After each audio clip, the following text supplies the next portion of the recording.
It is time for the point after. We do it on Mondays following the Browns games. Jason Lloyd from The Athletic joining us as always, and Mary Kay Cabot from Cleveland.com. Guys, we appreciate the time. Unfortunately, we're talking following another Browns loss. The Browns have dropped 6 of their last 7. And Jason, we'll start with you. 3-7 on the season. The losses continue to mount. You've got the whole Deshaun Watson situation, suspended 11 games. I know that's coming to an end, but given all of that, isn't this just all starting to feel like a wasted year, just a total wasted season? Starting to feel, you just picking up 10 games in, you just figure that out, Nick? Yes.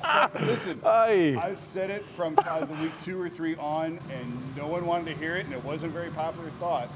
As soon as the suspension went to 11 games, the Browns stopped throwing good money after bad money. And it doesn't mean they punted on the season, but I think it's a big reason why. And listen, Jacoby Brissett was terrific on Sunday, and he's played better than I ever could have expected him to.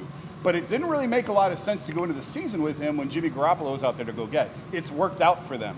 But at the time, when you look at their numbers, you would think, well, why wouldn't you go get Jimmy?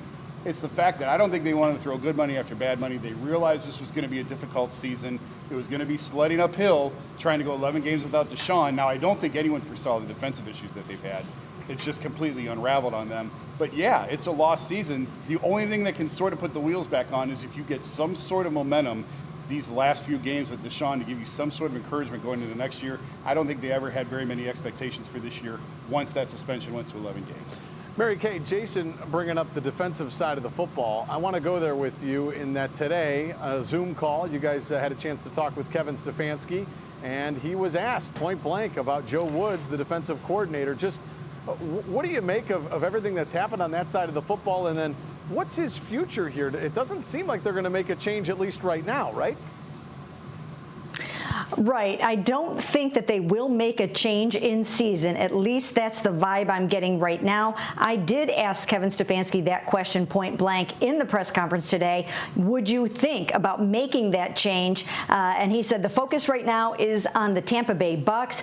The party line in Berea right now is still, we have something to play for. We're not talking about off-season. We're not talking about the future right now. We're talking about trying to beat the Bucks. But I certainly think that there are 2 areas of the team that will get a lot of scrutiny in the off-season. That's the defense and special teams. They've underperformed this season, and I think if those 2 areas had done what they were expected to do this season, they may have been able to hand over 5 victories to Deshaun Watson and stay in the mix.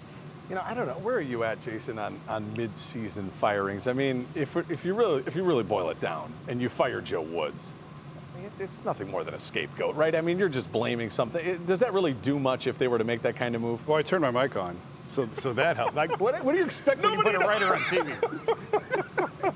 No, I got you back for saying I wasn't caught up. No, I mean, listen, what does it solve? It doesn't solve anything. It's not even a clear. You're not even sure if there's someone else on this defensive staff who's capable of handling that. The season's over. But I do think, Nick, that they are running the risk of losing some of these players on the defensive side of the ball. Like, it's happening. And we heard it with some of the post-game comments last night after the game. And I know Denzel had Joe's back today when he was asked specifically about the job Joe Woods has done. But I'm telling you, they're losing these guys. And they're losing faith in the scheme. They're losing faith in the system. And I think that's what it solves more than anything. It's really hard to get these guys back once you lose them.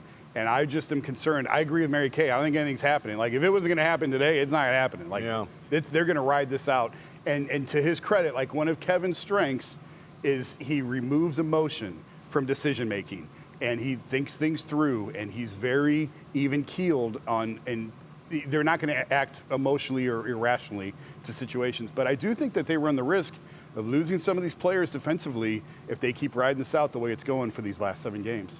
Mary Kay, one more week of Jacoby Brissett as the starting quarterback for the Browns. They'll take on Tom Brady and the Buccaneers. Just what have you made about the job he's done? I know at times people have been critical of him. I kind of say he is what he is. You kind of knew what Jacoby Brissett was going to be. I mean, all things considered, how he's handled the team, how he's handled the situation.